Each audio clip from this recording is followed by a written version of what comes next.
Sa matahong nga gambalay dinhi sa Labasan SDA Church, gipahigayon ang Literature Evangelist Association Rally diin nagkahiusa ang tanang mga LE missionaries sakop sa Zamboanga Peninsula Mission. Ika-22 hangtod 24 sa Marso tuig 2024 nahitabo ang panagtigom sa tanang mga LE missionaries sa tibuok Zamboanga Peninsula Mission ug kini gipanguluhan sa maaptikon nga ZPM Publishing Director nga si Pastor Samuel Labag. Giyatagan og dakong pagtagad sa mao nga programa ang mga magbubuhat diin hilom apan madasigon nga nagkatag-katag sa mga pinatik ug nagasabwag sa maayong balita ngadto sa mga katawhan. Kining programa nga atong gihimo nga publishing rally alang sa tanan nato nga mga literature evangelists o mga EPMLs dinhi sa Zamboanga Peninsula Mission. Usa kini kapaagi nga diin ma-spiritualize usab ang ato nga mga literature evangelists ilabi na sa ilang pagbuhat sa bulaton sa Ginoo sa publishing ministry. O ako nakita nga nagmalipayon ang ato nga mga literature evangelists, napadasigan sila og labaw sa tanan nga sa ilang nga pagpamauli sa ilang tagsa-tagsa ka mga teritoryo, abat na nila ang dugang kalipay, kadasig, labi na ang kainiton sa pagbuhat sa bulaton sa Ginoo.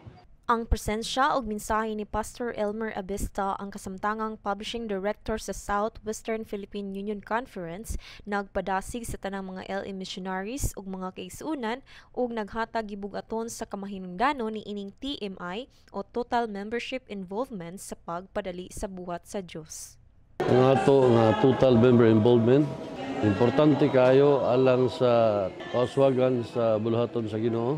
Labi na yun sa publishing program sa ato nga pagwali, pinagis mga pinatik. Tungod kaya ato mabasa sa Espiritu Stagna, ang buluhaton sa Ginoo dili matapos.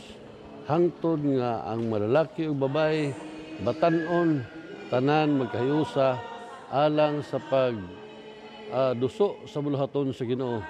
Mao kini ang kasinatian nga mahuman ang buluhaton kung kitang tanan we have to work concertedly alang sa kalampusan sa balaang buluhaton sa Ginoo labi na gyud sa publishing ministry. Sa highlight sa mao nga programa ang Parade of the Publishing Pioneers, ang pag-impersonate ug pag-portray sa mga prominente ug karaang manunulat isip pagpahinumdom sa ilang dakong kontribusyon sa publishing department. Goal na ako igsoon sa publishing ministry nga makapot ang goal sa matag kining grupo kay doon na may goal gyud ang matag grupo. So nakuha ni ang kahimuan nga among pagtambong din sa Literature Evangelist Association Rally. So na-equip mi sa mga pagtulunan, mga lecture, nadasig mi sa mga lecture atong nadungog sa atong mga leader. So mao ni ang makatabang kanamo nga ang grupo unta by God's grace nga makabot ang kining matag goal. Mao na ang akong tumong. Na-refresh gyud ang ako nga kalipay sa buluhaton sa Ginoo pinaagi niini nga literature evangelism sa pagkatag-katag sa mga pinatik.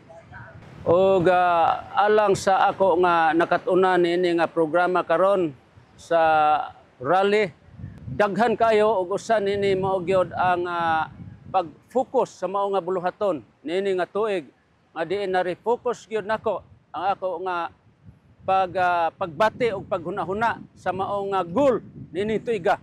Sa pagsalop sa adlawng Sabado, wala natapos ang mao nga panagtigom. Gisugdan ang lain na usab nga hugna sa programa nga mao ang spiritual retreat nga gipahigayon daplin sa dagat ug mga dugang nga aktibidades sama sa mga socialization, parlor games ug mga team buildings.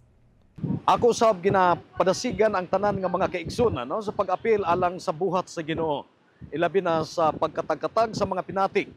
Kay mao kini ang paagi nga diin makatabang kita sa pagsangyaw sa maayong balita. Pinaagi sa mga pinatik usab po ni kapaagi nga diin kita makatabang sa pagpadali alang sa bulaton sa Ginoo. Pagkatamis handurawon nga sama ni ining ato mga LE missionaries, kita usab abtik ug magkahiusa diha sa pagsabwag sa maayong balita tungod kay gusto sa Dios nga kitang tanan mahimong kabahin ni anang gingharian nga iyang giandam. Kini si kapaglaom ay Kamadel Sumbrana alang sa Mispa Live News and Commentaries.